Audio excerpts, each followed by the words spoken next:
கர்த்தருடைய பரிசுத்த நாமத்துக்கு மகிமை உண்டாகட்டும். ஆண்டவராகிய இயேசு கிறிஸ்துவின் நாமத்தினால உங்களை யாவரையும் வாழ்த்துகிறேன், வரவேற்கிறேன். கர்த்தருக்குள்ளாக உங்களை ஆசீர்வதிக்கிறேன். கர்த்தர் தாமே இந்த நாளிலும் உங்களை ஆசீர்வதித்து நடத்துவாராக.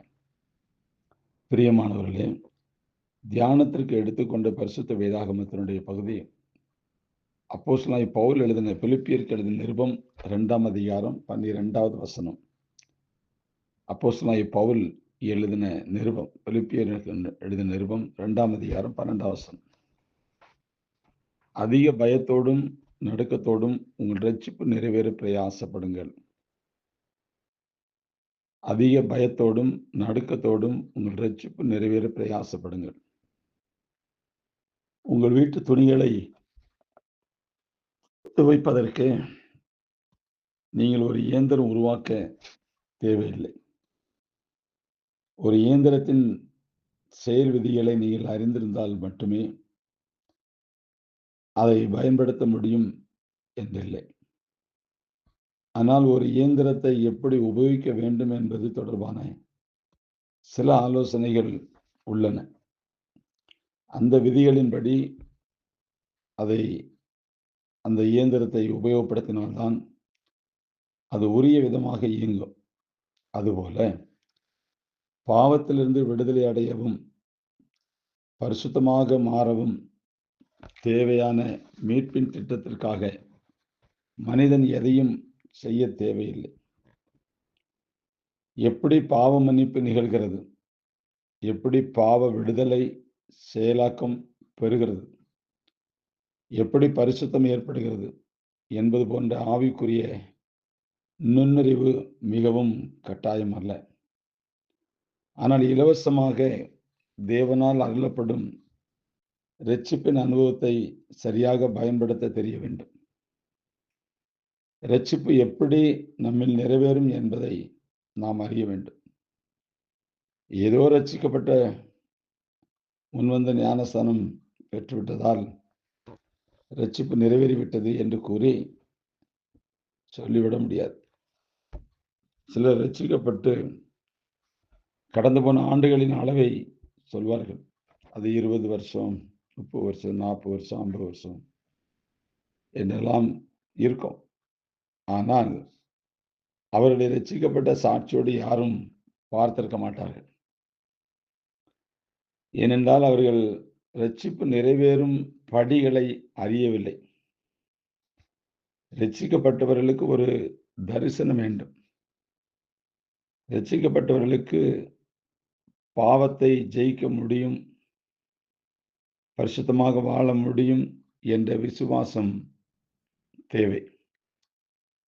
ரட்சிக்கப்பட்டவர்களுக்கு தேவ உறவு தேடும் மனநிலைமை மிகவும் அவசியம்.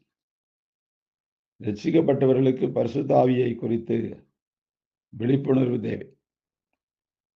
ரட்சிக்கப்பட்டவர்களுக்கு ஒரு செயலார்வம் மிகவும் தேவை. ரட்சிக்கப்பட்டவர்களுக்கு தேவ வார்த்தை என்ற ஆகாரம் அனுதினமும் அது தேவை.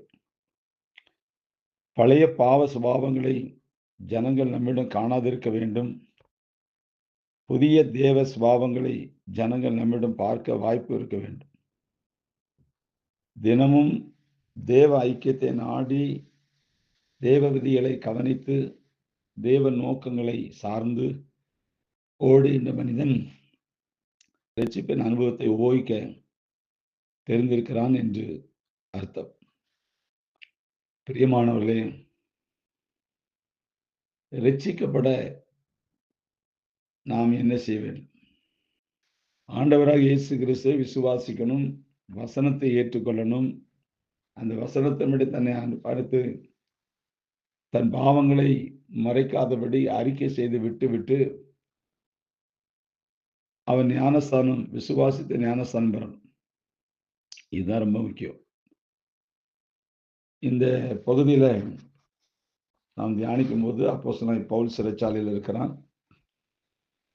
அங்கே ஒரு சேவகன் அவர்களை பாதுகாக்கிறான். அப்போ திடீரென்று பவுலும் சீலாவும் ஜெபிக்கும் போது கதவுகள் திறக்குது, கட்டுகள் அறுக்கப்படுது, விடுதலை ஆகிறாங்க, இருளாகிறது. அந்த சேவகமுள்ள பார்க்கும்போது, ஐயோ எல்லாரும் போயிட்டாங்களேன்னு சொல்லி தன்னை குத்தி கொலை செய்து மாய்த்து கொள்ள விரும்புகிறான். அந்த வேளையில் தான் பவுல் சொல்றாரு, உனக்கு கேடு ஒன்றும் செய்யாதுன்னு சொல்லி அந்த குரலை கேட்டு உள்ளே போய் அவனை அழைத்து வந்து கர்த்தருடைய வசனத்தை அவர்கள் போதிக்கிறார்கள். ஏற்றுக்கொண்டான், ஞானஸ்நானம் பெற்றான். ரட்சிக்கப்பட்ட தேவ பிள்ளைகள் இனி என்ன செய்யணும்? ரட்சிக்கப்படுறதுக்கு என்ன செய்யணும்? அப்படின்னு ஒரு கேள்வி. அதுக்கு பதில் வந்துட்டு, இனிமே ஞானஸ்நானம் பெற்ற பின்பு, ரட்சிக்கப்பட்ட பிள்ளைகள் ஞானஸ்நானம் பெற்ற பிறகு பரிசுத்த ஆவியை பெறணும். என்ன செய்யணும்னா, பரிசுத்த ஆவியை பெறணும். பரிசுத்த ஆவியை பெற்று ஒரு ஸ்டெப் பை ஸ்டெப்பா இருக்கு. அப்போஸ்தலர் 2ஆம் அதிகாரம் 38வது வசனத்துல வாசிக்கும்போது, பேதுரு அவர்களை நோக்கி, நீங்கள் மனம் திரும்பி ஒவ்வொருவரும் பாவ மன்னிப்பு கொண்டு இயேசு கிறிஸ்து நாமத்தினாலே ஞானஸ்நானம் பெற்றுக்கொண்டு அப்பொழுது பரிசுத்த ஆவியின் வரத்தை பெறுவீர்கள். 2வது, ரட்சிக்கப்பட்ட பின்பு பரிசுத்த ஆவியினுடைய வரத்தை பெறணும். இது ரொம்ப முக்கியம். 3வதாக, இப்படி அவர்கள் அநேக வார்த்தைகளை கூறி 3வது, மாறுபாடுள்ள இந்த சந்ததி விட்டு விலகி உங்களை ரட்சித்துக் கொள்ளுங்கள் என்று புத்தி சொன்னான்.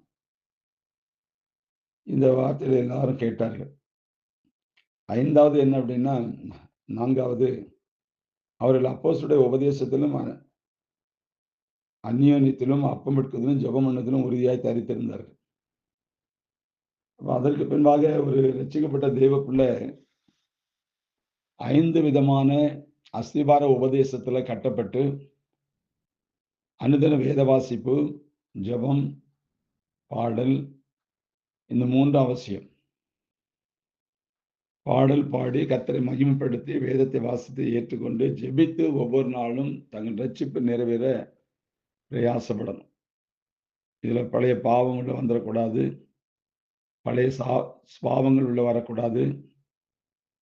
தேவனுடைய பிள்ளை என்கிற அடையாளத்தோட இருக்கணும். ரட்சிப்பு நிறைவேற ஒரே நாள்ல நான் ரட்சிக்கப்பட்டுட்டேன்னு சொல்லி மார்பு தட்டி கொள்வது முடியாது. அனுதினமும் ரட்சிக்கப்படணும். முடிவு பரியந்தம் நிலைத்து நிற்பவனே ரட்சிக்கப்படுவான் அப்படின்னு மத்தேயு எழுதின சுவிசேஷத்துல பார்க்கிறோம். ஒவ்வொரு நாளும் நம்முடைய ரட்சிப்பு நிறைவேற பிரயாசப்படணும். ஒவ்வொரு நாளும் பாவம் மோதும். ஆவிகளின் போராட்டம் இருக்கும். வாழ்க்கையினுடைய சாட்சியை கெடுக்கிறதுக்கு பொல்லாதவர் வருவார்கள்.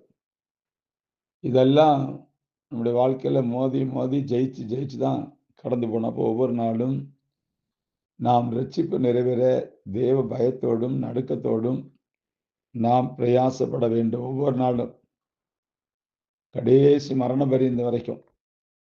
நான் இத்தனை வருஷம் 20 வருஷம், 30 வருஷம், 40 வருஷம், 50 வருஷம் நான் ரட்சிக்கப்பட்டுட்டேன் அப்படின்னு மார்பு தட்ட முடியாது. ஒவ்வொரு நாளும் மரண பரியந்தம் சாகுற வரைக்கும் இந்த ரட்சிப்பை தெய்வ பயத்தோடு பூரணப்படுத்தணும். இதான் ரொம்ப முக்கியம். அன்பார்ந்தவர்களே,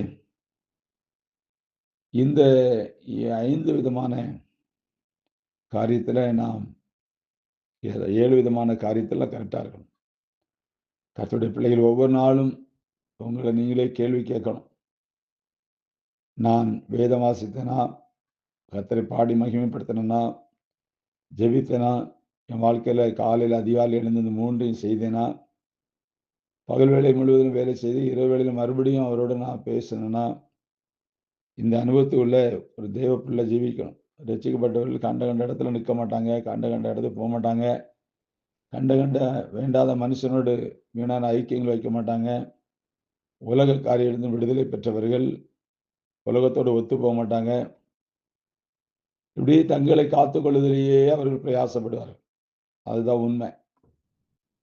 அங்க குடியாரன்ட்ட போய் தண்ணி அடிச்சோம், அவன்கிட்ட சிகரெட் அடிச்சோம், இல்ல அந்த பொம்பளைட்ட போய் கதை விட்டேன், அடுத்த வீட்டுக்கு போய் வாசலுக்கு உட்கார்ந்திருந்தேன். இப்படிலாம் பார்க்க முடியாது. என்ற ரட்சிப்பின் அனுபவமே தன்னை வேறு பிரித்து காண்பிக்கிற ஒரு அனுபவம். அதுக்காக எல்லாரும் விட்டு விலகி ஓடுங்கன்னு சொல்ல வரல. எல்லாரிடத்திலும் அன்பு கூறுங்கள். அவருடைய வார்த்தைகளிலும் கிரியைகளிலும் நீங்கள் கவனமாக இருக்கணும். அது பரிசுத்த குலத்தில் வரக்கூடாது. அதான் முக்கியம். ஆம் பிரியமானவர்களே, இந்த நாளிலும் நாம் ரட்சிக்கப்பட்டவர்கள் ரட்சிக்கப்பட்ட அனுபவத்தோடு இந்த ரட்சிப்பை தெய்வ பயத்தோடு நடுக்கத்தோடு கர்த்தருடைய வருகை பரியந்தம் அல்லது நம்முடைய மரண பரியந்தம் நாம் பிரயாசப்பட்டு அதில் பூரணப்பட்டு கடந்து போகணும். அதனால ரட்சிக்கப்படாதவர்களும் ரட்சிக்கப்படணும், ரட்சிக்கப்பட்டவர்களும் ரட்சிப்பை நிறைவேற்றி பிரயாசப்படணும். அப்பொழுது கர்த்தர் நம்மை ஆசீர்வதிப்பார், கர்த்தர் நடத்துவார். God bless you.